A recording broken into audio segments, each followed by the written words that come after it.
deux sœurs esclaves, révélées par une injustice, et se vengent en venimant le corps du colonel dans ce petit village du sud de la France, où les champs de lavande dansent sous le ciel azur, l'harmonie semblait être l'unique mélodie des jours paisibles. Mais un jour, tout bascule. Camille et Élise, deux sœurs unies par un lien indéfectible, voient leur monde éclater en 1000 morceaux. Leur père, ce vétéran de guerre au cœur d'or, est accusé à tort par un colonel aux intentions sournoises. Traître, crie le village, les murmures se transforment en cris de haine tandis que la dignité de la famille s'effondre. L'injustice pue comme un cadavre dans les ruelles étroites, et il n'y a pas de place pour le pardon. Les champs, autrefois lieu de joie, deviennent un champ de bataille. Camille, sa voix tremblante comme une feuille au premier frisson de l'automne, serre la main d'Élise. Nous ne pouvons pas laisser faire ça, Élise. Notre père ne mérite pas cela. Les larmes inondent leurs joues, une tempête de colère et d'amour. Elles savent que pour ces hommes de pouvoir, la vérité est une arme tranchante, mais elles sont déterminées à renverser le cours de cette tragédie. Leurs âmes bouillonnent d'une rage sourde, enfouies sous des siècles de soumission, et c'est à ce moment qu'elles décident de riposter. Chaque nuit, alors que le village dort, les sœurs élaborent un plan. Les ruelles, ombragées par des arbres centenaires, deviennent leur sanctuaire, leur salle de guerre. Elles plongent dans les fiches de fleurs et de plantes, cherchant l'élixir qui pourrait faciliter la révélation de la vérité. Ce poison, c'est symbolique, murmure Camille, les yeux brillants d'une étincelle de rébellion. Il révélera la puanteur de son mensonge. Les murmures de la communauté, une moisson de haine et de mépris, se transforment en une mélodie de résistance dans leur esprit. Cet après-midi-là, alors que le soleil jette un dernier éclat doré sur les champs, Camille prend un moment pour regarder Élise. « Es-tu sûr que c'est la bonne voie ? Notre père nous a toujours appris à choisir l'honneur avant la vengeance. » Leurs visages sont marqués par l'angoisse. Leur héritage pèse sur leurs épaules comme un fardeau, et le doute s'immisce dans leur cœur. Elkéné, là où la loyauté et la rébellion s'entrelacent, découvre un abîme de dilemmes. Avant de continuer, je dois vous avertir de quelque chose d'important qui se passe. YouTube a fait des changements dans le système et beaucoup de personnes perdent les notifications des chaînes qu'elles suivent. Si vous aimez le contenu, cliquez sur la clochette et marquez toutes les notifications pour ne pas rater les prochaines vidéos. Et si vous pouvez laisser un like, ça m'aide énormément avec la portée sérieusement, ça fait la différence. Ah, dites-moi dans les commentaires d'où vous regardez. J'ai toujours la curiosité de savoir qui est de l'autre côté de l'écran. Maintenant continuons. L'orage gronde au-dessus de leur tête, une toile de peur et de désir qui s'entrelacent. Roulement de tonnerre, éclairs zèbrent le ciel. Leurs cœurs battent à l'unisson avec la tempête qui gronde. Camille regarde Élysée, dans un souffle, dit « Ne perdons pas notre humanité dans cette quête. Luttons pour notre père, oui, mais ne perdons pas de vue qu'à la fin, c'est l'amour qui nous sauvera. » Les larmes d'Élise se mêlent à la pluie, une promesse silencieuse résonnant dans l'air comme un chant ancien.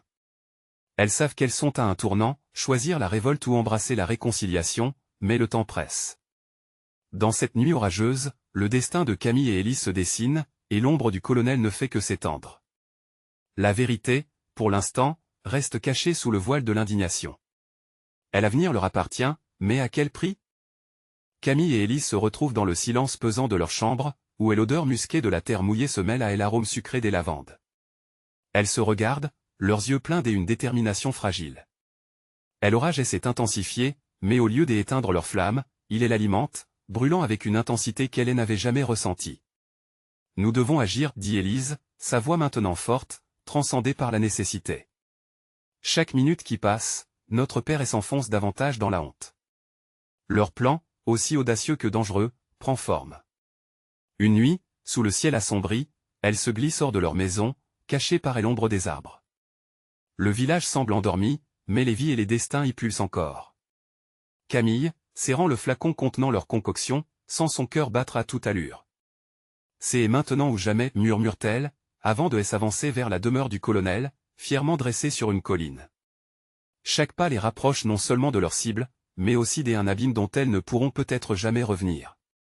Arrivées à l'entrée, des résonances de rires et de bruits de verre se font entendre. La fête bat son plein, un bal auquel le colonel, bien que sali par l'infamie, exerce encore son pouvoir. Élise se tourne vers Camille, une lueur d'inquiétude dans ses yeux, et s'il n'est pas seul ? Que ferons-nous ? Nous n'avons pas le choix. Nous devons lui faire face. La peur nous rendrait complices, répond Camille, la voix tremblante mais ferme. Elles franchissent le seuil. La lumière éclatante des bougies les frappe, mais l'éclat de leurs intentions reste caché. Les convives, vêtus de leurs plus beaux habits, dansent, insouciants du chaos qui les entoure. Au centre de la salle, le colonel, portrait des arrogances, semble savourer son succès. Les sœurs échangent un regard et, ensemble, avancent. Leurs cœurs battent à l'unisson, résonnant comme un tambour de guerre. Camille prend la parole, sa voix portante. Colonel. Votre temps est écoulé. Les rires se figent, les regards se tournent vers elle. Élise, plus silencieuse mais tout aussi résolue, tire sur sa manche, le flacon dissimulé dans sa main. Vous avez détruit notre famille, dit-elle, le tremblement de sa voix révélant la rage contenue. Maintenant, vous devrez rendre des comptes. Un murmure parcourt la salle, des murmures d'incrédulité et de mépris. Mais la détermination des sœurs est plus forte que la peur. Le colonel, frappé par l'audace de ces jeunes femmes, réplique d'une voix emplie de mépris. Que croyez-vous accomplir, mesdemoiselles? Vos menaces ne m'impressionnent pas. Camille ne laisse pas place au doute. Elle avance d'un pas, levant le flacon. Ce poison révélera votre véritable visage. Vous avez abusé de votre pouvoir, mais aujourd'hui, votre masque tombera. Le colonel, soudain inquiet, commence à comprendre l'ampleur de leur acte. Mais le regard des sœurs, empli d'une colère et d'une douleur ancestrale, est implacable. Les rires s'évanouissent, et la tension dans la pièce devient palpable. La peur et la colère s'entrelacent dans l'air chargé d'électricité. Ne nous sous-estimez pas, tempête Élise, son regard embrasé par la rage. Vous ne nous avez pas seulement blessés, mais vous avez terni notre nom, notre honneur. C'est l'heure de la vérité.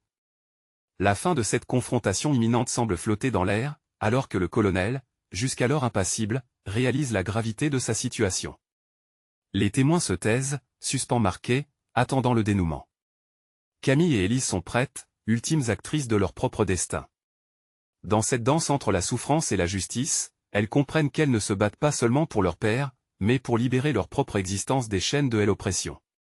Il est temps de découvrir si l'amour et la vengeance peuvent coexister, ou si l'une doit triompher sur l'autre. La prochaine action sera décisive.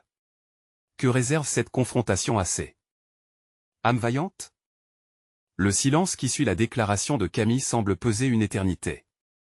Les convives, d'abord figés par l'incrédulité, commencent à murmurer, leurs précédentes allégations de fait s'éteignant face à l'audace des deux sœurs. Leurs yeux s'éclairent d'une curiosité mêlée d'une peur latente, tandis que le colonel, piégé dans son arrogance, scrute Camille et Élise, cherchant à déchiffrer leurs intentions. Vous n'avez pas peur de ce que cela signifie, n'est-ce pas, lance-t-il, sa voix rauque, mais un tremblement se faufile dans ses mots. Il se redresse, tentant de regagner sa contenance, mais l'illusion de pouvoir s'effrite lentement sous le poids des révélations qui s'annoncent. Tout ce que nous avons, nous l'avons perdu à cause de vous, réplique Élise, brandissant le flacon avec une détermination intérieure que même elle ne savait pas qu'elle possédait. Nous ne voulons plus supporter votre royaume de peur. Nous voulons la justice. Une tension palpable flotte dans l'air, une lutte entre l'intimidation et le courage. Les murmures deviennent des chuchotements, révélant une fascination morbide parmi les invités qui commencent à se rapprocher, suspendus à chaque mot prononcé. Le colonel, réalisant qu'il est piégé dans son propre jeu, tente de garder le contrôle. Vous êtes des enfants, traînés dans une histoire qui vous dépasse. Votre rage n'est rien face à ma position. Vous ne pouvez pas jouer à des jeux aussi dangereux. Mais Camille n'a plus peur.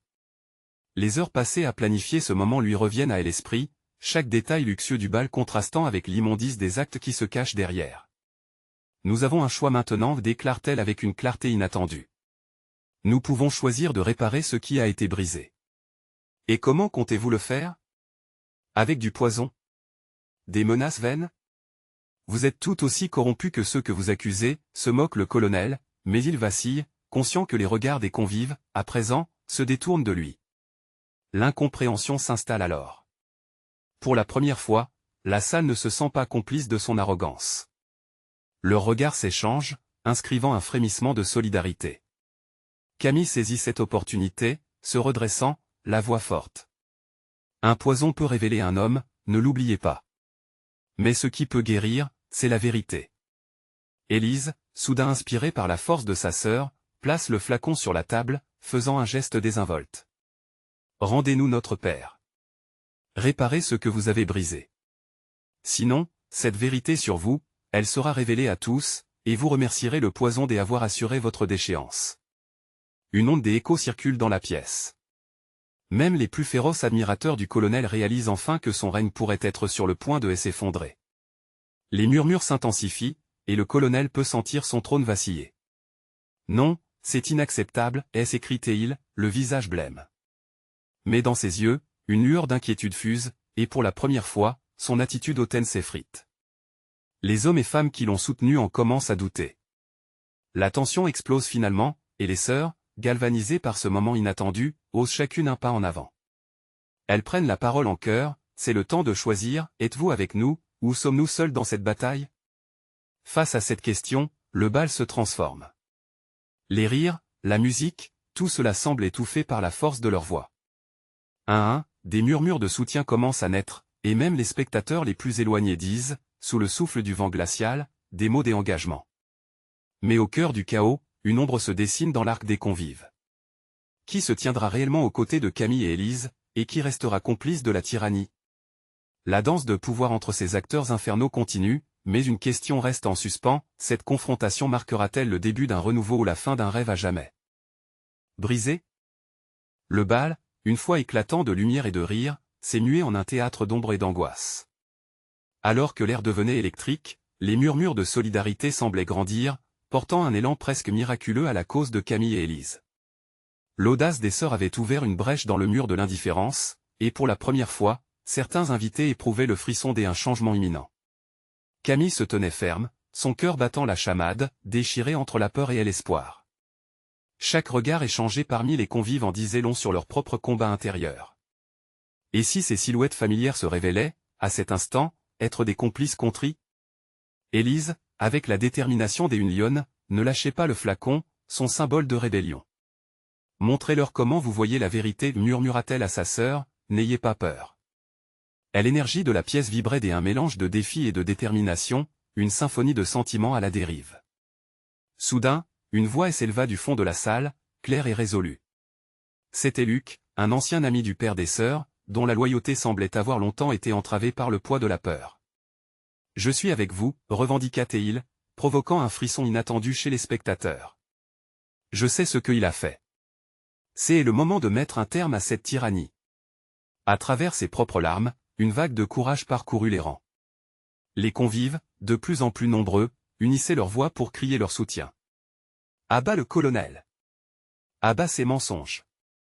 Le murmure se transforma en clameur, une marée d'espoir réclamant restitution et justice. Le colonel, piégé dans son déni, vacilla. Son regard scrutait la salle, découvrant une loyauté qui lui était autrefois acquise, maintenant en pleine désintégration. « Vous êtes des idiots » hurla-t-il, la colère envahissant ses traits. « Vous ne connaissez pas la puissance de ce que vous apprêtez à défier. Vous ne savez pas à quel point je suis redoutable. » Mais cette menace ne trouvait plus écho. Le visage des convives se durcissait, et l'ombre d'un soulèvement plus grand s'imprégnait de chaque mot. La salle était à deux doigts de l'insurrection. Camille, inspirée par le moment, s'avança à nouveau. « Vous avez pris nos cœurs, notre père, nos rires. Aujourd'hui, nous ne demandons pas votre clémence, nous exigeons notre vérité. » Sa voix s'élevait avec une telle intensité que même le colonel devait se rendre à l'évidence, son emprise était fracturée.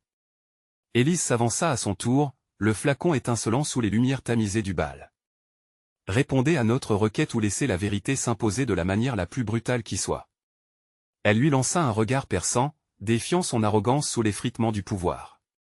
Une tension sans précédent envahit la salle alors que le colonel tentait de rassembler sa poupe de noblesse. « Vous jouez avec le feu, mesdemoiselles. Cela ne vous apportera que du malheur.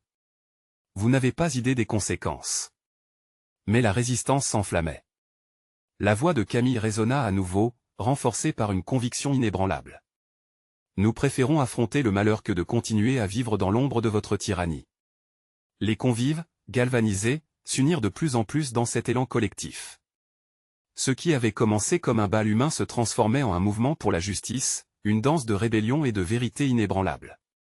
Le colonel réalisait, avec effroi, que sa fin était en vue. La peur s'effritait autour de lui, et avec elle, son pouvoir. Alors que les regards se tournaient vers les deux sœurs, une question brûlante se posa, le moment de vérité se profilait-il à l'horizon? Où cette confrontation les mènerait-elle, dans l'abîme d'une défaite ou vers les sommets d'une nouvelle ère? La réponse à cette question se trouvait désormais entre leurs mains, prête à forger leur destin. La clameur dans la salle atteignait des sommets. Les visages, remplis de détermination, reflétaient la lumière vacillante des lustres. Les murmures de solidarité explosaient en un chant puissant. À bas le colonel! À bas ces mensonges, résonnaient comme une hymne libératrice. Cette communion de voix, cette unité insoupçonnée, donnait à Camille et Élise une force qu'elles n'avaient jamais soupçonnée. Élise, toujours tenant fermement le flacon, se tourna vers Camille. « Regarde, dit-elle, la voix vibrante, ils sont avec nous. La peur, c'est lui. Pas nous. » Les yeux de Camille brillaient d'un mélange de fierté et de terreur. Elle était prête à tout sacrifier, à pivoter sur ce fil ténu entre la révolte et la rédemption. Le colonel, désormais isolé, réalisait le danger qui le guettait. « Vous ne comprenez pas ce que vous êtes en train de déclencher, gronda-t-il, mais même ces mots, jadis pleins d'autorité, avaient perdu leur impact. Camille se tenait droite, son cœur martelant comme un tambour de guerre. « Vous avez utilisé la peur comme une arme, cria-t-elle, mais nous faisons face à la vérité. La vérité est notre armure, et nous ne la retirerons plus jamais. » Elle se tenait là, devant lui, petite mais puissante, l'incarnation même de la résistance. Dans un geste symbolique, Élise leva le flacon. « Nous allons verser la vérité dans chaque cœur ici présent. Ce que vous avez fait ne pourra plus jamais être caché. » Son ton était fulgurant, et de nouveau, le soutien de l'assemblée résonna. « Que attendez-vous » s'impatienta un invité, se postant aux côtés des sœurs. « Montrez-lui que nous sommes ensemble. » La salle s'embrasa. Les convives s'avançaient, mettant en avant leur solidarité. La sueur perla sur le front du colonel. Ses stratagèmes, ses mensonges, tout s'effondrait sous le poids du scandale menaçant. Son regard, auparavant dominé par la confiance, trahissait maintenant une fragilité insoupçonnée. Les visages des convives, autrefois soumis à sa volonté, s'étaient métamorphosés en juges. « L'insurrection n'est pas une simple rébellion, murmura Camille, sa voix douce mais pénétrante. C'est une prise de conscience. Nous avons souffert en silence, mais cela s'arrête ici. Ce soir, nous écrivons notre propre histoire. Et nous le ferons ensemble, ajouta Élise, d'un regard déterminé. Chaque mot résonnait comme un chant sacré, et les visages autour d'elles affichaient une nouvelle détermination. Un vrai mouvement prenait forme, une prise de conscience collective, et la lumière de l'ambition commençait à éclairer les ténèbres. Le colonel, désormais acculé, craignait cette révélation. « Vous ne pouvez pas vous opposer à moi. Vous êtes des enfants. » « Non, répondit Camille, sa voix désormais forte et claire. « Nous sommes des femmes. Et nous ne vous laisserons plus jamais jouer avec nos vies. » Son affirmation éveilla des cris d'enthousiasme parmi les convives. La salle vibrait d'un élan incontrôlable. Et alors que Camille et Élise se tenaient là, sa force s'élevant vers des sommets imprévisibles, une question émergeait, la vérité, une arme, allait-elle porter leurs espoirs ou détruire ce qu'ils avaient encore de cher? Le moment de vérité se rapprochait, prêt à se déverser comme une marée imparable. Que se passerait-il ensuite? Les sœurs allaient-elles vraiment infliger au colonel la justice qu'il méritait? La nuit ne faisait que commencer. Les murmures de la foule se transformèrent en un rugissement collectif. Camille et Élise, main dans la main, sentaient l'énergie de la révolte pulser dans l'air lourd, une force indomptable qui ébranlait les fondements de leur existence. Chaque regard échangé était une promesse, chaque clameur un cri de ralliement. « Regardez-le » chuchota Élise, la main serrée autour du flacon, son regard perçant rivé sur le colonel. « Rien n'a de valeur pour lui, à part le pouvoir. Regardez son visage, il sait qu'il a perdu. » La peur était palpable chez le tyran, comme une ombre qui s'allongeait à chaque seconde. La salle, remplie des unités, était désormais un sanctuaire de courage. Camille, inspirée par l'élan autour d'elle, fit un pas en avant. « Nous avons été réduites au silence trop longtemps. Nous avons été incomprises, ignorées, mais aujourd'hui, nous sommes entendues. Nous ne nous contenterons plus de morceaux de vérité, nous voulons la totalité. » Les applaudissements résonnèrent comme une tempête. Chaque mot qu'elle prononçait trouvait écho dans les cœurs, les esprits libérés de leurs entraves.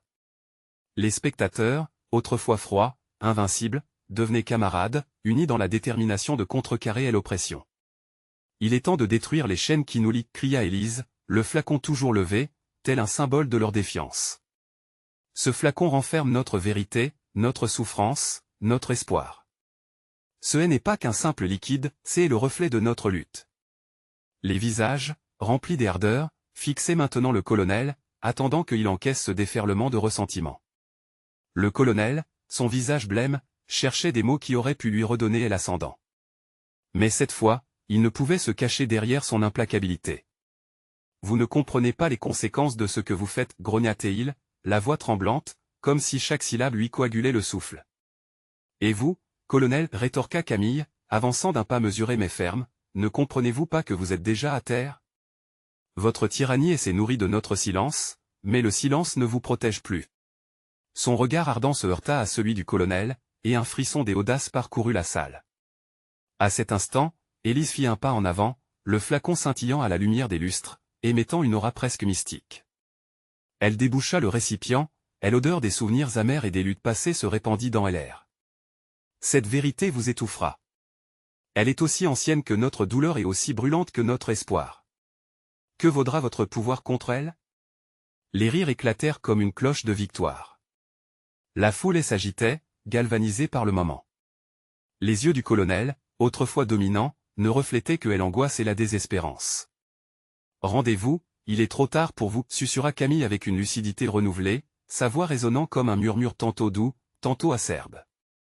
Nous sommes les architectes de notre propre destin, et aucune menace ne pourra nous dissuader. Alors que la tension atteignait son paroxysme, un silence éloquent s'installa, une pause avant l'orage où chaque cœur battait à l'unisson. Ce moment de vérité était palpable, tangible et impossiblement précieux. La foule, baignée dans une lumière rougeoyante, chantait désormais un hymne de défiance et d'espoir. Élise, à côté de Camille, levait le flacon plus haut, et l'odeur de leur révolte remplissant la salle, mélange de feu et de liberté. Nous ne laisserons pas cet homme nous tuer. Nous ne laisserons pas nos voix s'éteindre. Ce soir, nous avançons ensemble vers une nouvelle aurore. Et alors que la clameur redémarrait, Camille savait au plus profond d'elle que la victoire n'était pas seulement là pour être prise. Elle était à construire, brique après brique, au cœur de chaque être ici présent. La nuit était encore jeune, et les vérités à révéler ne faisaient que commencer. Que réservait le lendemain pour ces âmes en lutte? La tempête d'émotions et de révélations n'était-elle que à ses débuts? L'atmosphère de la salle vibrait des émotions intenses, chaque battement de cœur semblant résonner avec la pulsation de la révolte. Camille et Élise ressentirent ce frisson des énergies, cette promesse d'un changement inéluctable. Les murmures de la foule s'élevaient en une véritable mélodie, une symphonie de lutte passée et d'espoir futur. Élise, le flacon toujours à la main, se tournait vers Camille. Nous devons agir maintenant. Chaque seconde compte. Ces mots étaient à la fois un appel à l'action, mais aussi une promesse. Elles avaient amorcé un mouvement, et elles ne pouvaient pas reculer. Un grand pas avait été fait, mais la route à suivre restait parsemée d'obstacles. Camille acquiesça, ses yeux brillants d'une détermination nouvelle. Nous devons faire trembler ce tyran. Ce flacon est notre clé. Il contient non seulement notre vérité, mais aussi celle de toutes ces personnes qui ont souffert en silence. Avec une ferveur brûlante, elle leva le flacon vers le peuple, luttant pour attirer leur attention. Écoutez-moi tous. Ce flacon n'est pas juste un symbole. C'est notre révolte cristallisée. Ce que nous ressentons, ce que nous avons enduré, tout cela doit être révélé. À ces mots, la salle vibrante résonna comme une marée de cris d'approbation. Les visages des héros anonymes, des mères, des pères, des enfants, tout ce monde s'unissait en une seule voix, prête à défier l'injustice qui les étouffait. Le colonel, toujours piégé dans l'ombre de son autorité vacillante, étudiait les expressions des gens. Le vent avait tourné. Vous pensez réellement que la révélation d'un flacon de mémoire et de douleur peut détrôner un homme de pouvoir? Vous êtes des rêveurs, sa voix était une ombre de ce qu'elle avait été, un mélange de rage et de désespoir. Et vous, colonel, n'êtes-vous qu'une ombre, rétorqua Élise, sa voix forte et claire. Vous ne comprenez pas que la peur et le pouvoir ne peuvent plus nous contrôler. Ce que nous avons vécu a forgé le fer dans notre cœur. Nous sommes prêts à affronter la tempête. Dans un élan de bravoure, Camille ouvrit le flacon devant les visages attendris et pleins d'espoir. Une lueur chaude émanait du récipient, illuminant les visages marqués par de douloureuses histoires. Regardez-vous. Nous ne sommes plus simplement des victimes. Nous sommes des acteurs de notre destin. Ce que je libère aujourd'hui est notre force collective, notre lucidité, notre avenir. Des murmures sourds se firent entendre, des encouragements se répandirent dans la foule. Tout à coup, dans les rangs, une voix, tremblante mais puissante, s'éleva, ensemble, nous sommes invincibles. Nous faisons face à notre destin. C'était une vieille dame, le visage buriné par les épreuves, armée de sagesse et d'un courage à toute épreuve. Camille se tourna vers Élise, ses yeux brillants de larmes de joie, et s'approcha de la femme âgée. Votre voix compte autant que la nôtre. Chaque cri, chaque silence a un poids. C'est le moment où nous révélons notre force. Les applaudissements redoublèrent, et le colonel sentit les murs de son pouvoir se fissurer, comme un vieux château de sable pris dans la tourmente d'une marée montante. La peur devint une réalité tangible pour lui, un vertige qui menaçait de l'engloutir. Non, je ne peux pas échouer, pensa-t-il, la panique grandissant en lui alors qu'il essayait de rassembler ce qui lui restait d'autorité. Mais face à cette marée humaine, exemptée des illusions, il était trop tard. Chaque voix, là où un silence pesait autrefois, scandait désormais leur véritable désir, la liberté. Camille et Élise, avec la chaleur collective derrière elles, se sentaient invincibles. Leur cœur battait comme un seul corps, et à ce moment précis, elle comprit que ce combat n'était pas seulement pour elle, mais pour toutes les âmes aspirant à la lumière.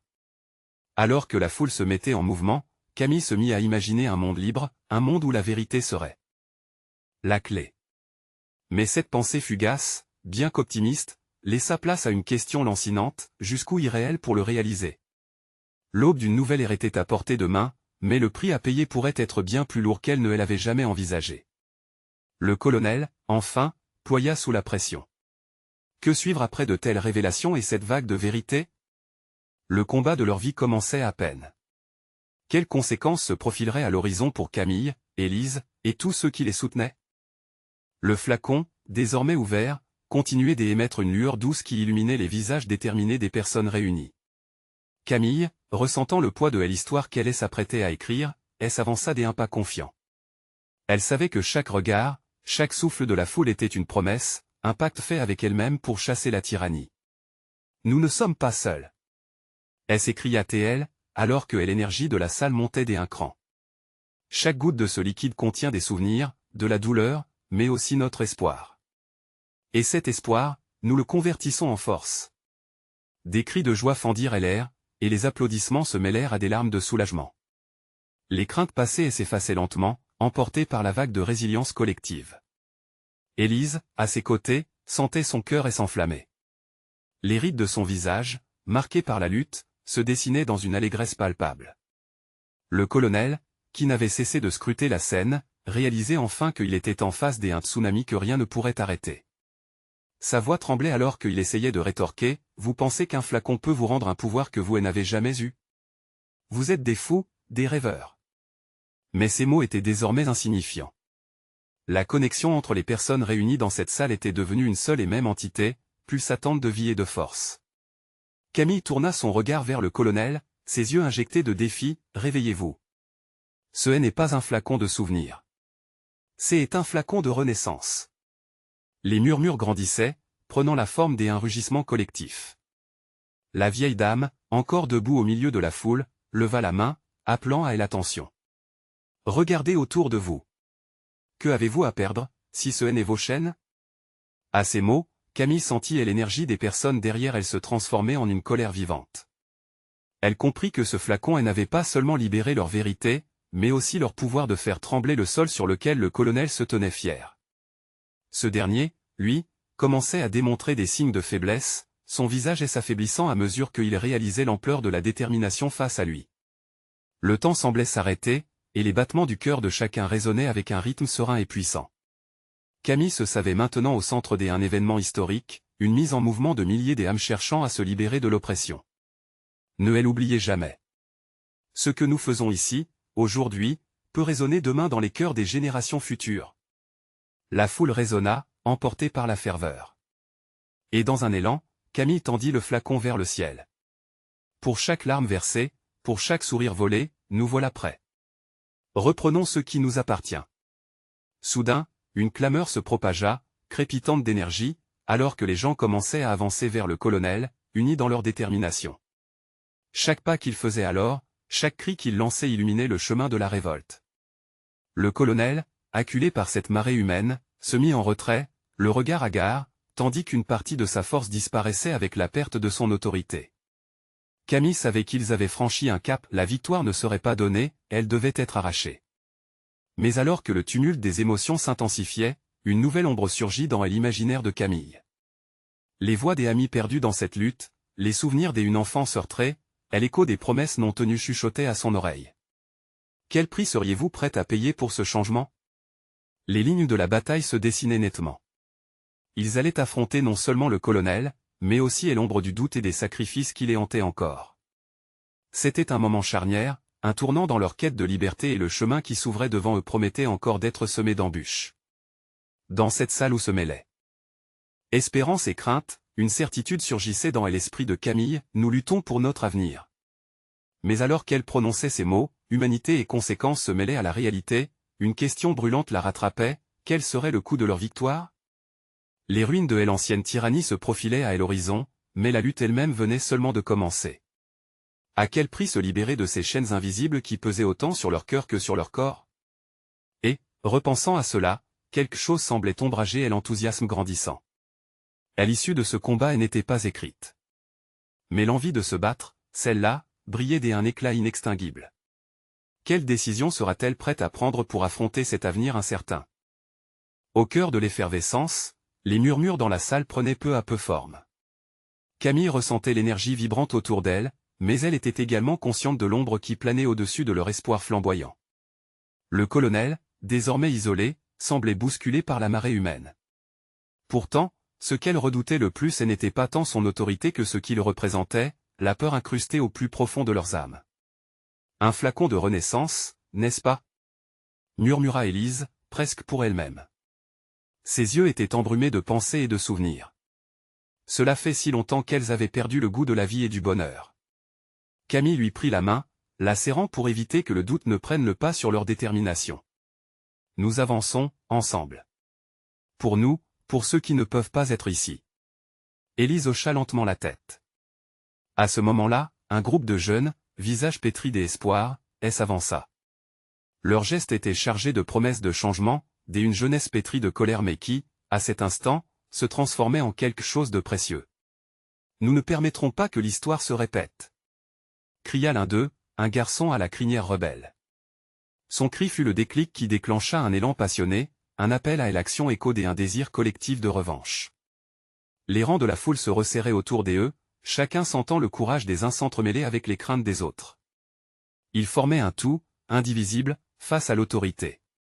Camille observait le colonel qui, au fur et à mesure que la frénésie se propageait, reculait lentement, cherchant désespérément une issue. Tous savaient que le chemin serait parsemé d'embûches, mais l'esprit de révolte et de solidarité suffirait à porter les cœurs. Camille, elle, était prête à tout pour ce combat.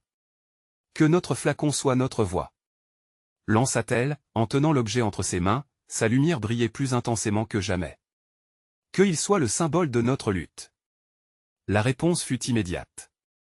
La foule s'embrasa d'une clameur inouïe. Les tambours du mouvement battaient, résonnant comme les battements d'un cœur vivant. C'était là, dans la chaleur de cette union, qu'émergeait une force nouvelle. Chaque visage était marqué par la détermination, les regards se croisaient, et avec eux, des promesses silencieuses se forguaient. Cependant, Camille n'avait pas oublié l'interrogation lancinante qui l'habituait. Quel prix paieraient-ils tous pour ce rêve de liberté, ce combat qui, déjà, coûtait si cher? La douleur de ceux qu'ils avaient perdus, de ceux qui souffraient encore en silence, le poids de chaque sacrifice à venir pesait sur ses épaules. Ensemble, nous verrons le jour qui se lève. Cria-t-elle, et elle sentit une vague de force l'envahir. Les cris s'élevèrent en un chœur puissant, et les barrières entre les individus s'effaçaient, ici, la peur n'était plus, mais une force indomptable prenait sa place. Mais encore, Camille savait que cette énergie devait être maîtrisée. C'était une danse délicate entre la passion et la raison. Alors qu'elle regardait le colonel, elle se surprit à espérer qu'il comprendrait le message derrière cette révolution. Mais la colère qui l'animait ne laissait aucun espace à la compassion. Face à cette colère, toutes les autres émotions semblaient dérisoires. Avec une détermination renouvelée, Camille leva le flacon vers le ciel. Pour chaque espoir perdu, pour chaque larme versée, nous agissons maintenant. Elle savait que les mots, plus que jamais, avaient le pouvoir de transformer la peur en action, d'élever l'âme au-dessus de la tempête, et d'écrire leur légende. Et alors que la marée humaine avançait, quelque chose d'indéfinissable frémissait à l'intérieur de chaque participant. Ils étaient à la croisée des chemins, là où l'histoire pouvait basculer. Que feront-ils lorsque la ligne sera franchie? Quel genre de nation souhaitaient-ils bâtir? La question flottait dans l'air. Incisive et percutante. Saurons-nous défendre ce que nous avons éveillé en nous? Alors que la lutte se profilait à l'horizon, un sentiment d'euphorie mêlé d'incertitude s'immisça sous leurs pieds. La vérité se dévoilait, et la bataille pour la liberté était à peine amorcée. Le colonel, face à ce vent de rébellion, était désormais une cible à abattre, mais les défis qui les attendaient seraient-ils plus conviviaux que la lutte contre le tyran? La lumière des bougies vacillait au rythme de la tension. Le colonel, appuyé contre une table, ses traits marqués par le désespoir, cherchait un moyen de reprendre le contrôle. Mais la salle, autrefois son royaume, était désormais peuplée de âmes transformées, prêtes à faire face à leur peur. Camille et Élise, la joue contre la joue, se tenaient là, incarnant la force d'une génération prête à se soulever. La foule, envoûtée, vibrait à chaque mot prononcé. « Nous sommes rassemblés ici pour plus que notre histoire », commença Camille, sa voix claire dans le tumulte.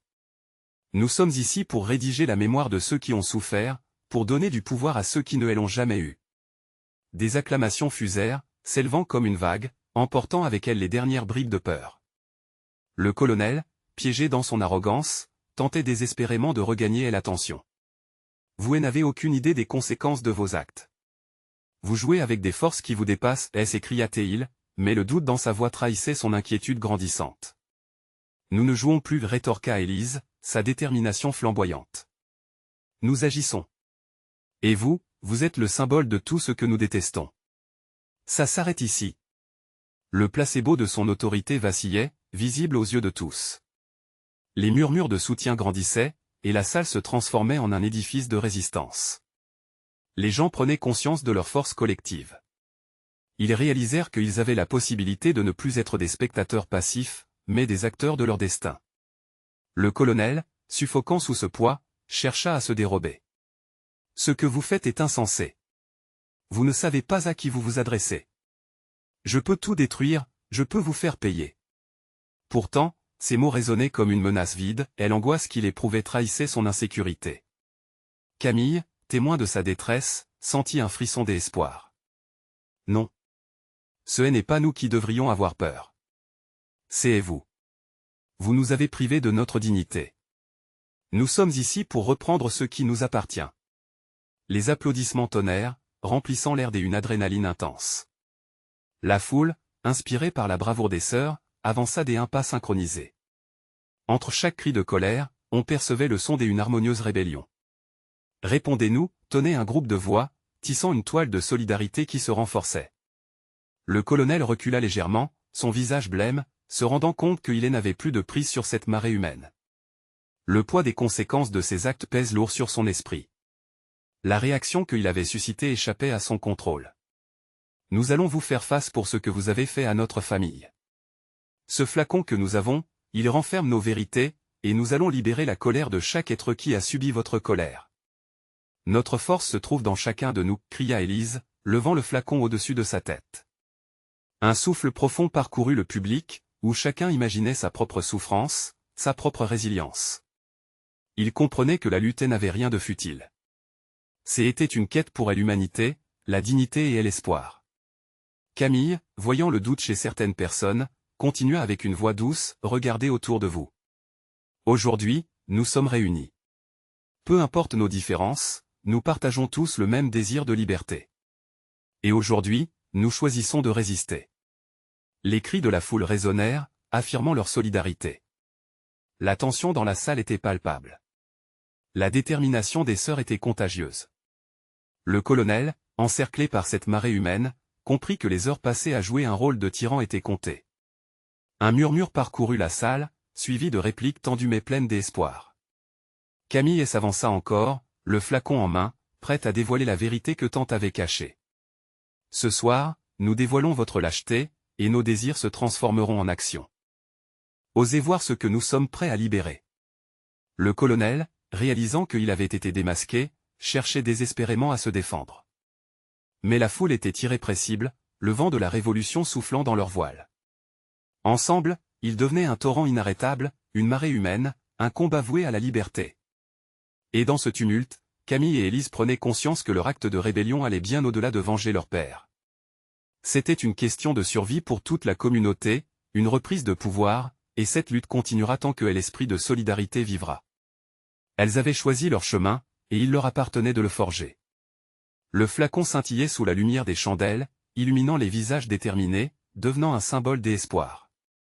La victoire se profilait à l'horizon, mais une question persistait, serait-elle prête à payer le prix fort pour la liberté tant espérée? La réponse était là, lumineuse et indomptable, elle se lèverait, ensemble, pour un monde où l'injustice ne connaîtrait plus sa place. N'attendez plus une seconde de plus. S'abonnez maintenant à la chaîne pour ne pas manquer les prochaines histoires exclusives, laissez un like maintenant pour nourrir l'algorithme, commentez vos réactions et théories sur cette fin incroyable, et partagez instantanément cette vidéo avec au moins 5 amis qui ont besoin de voir cette conclusion.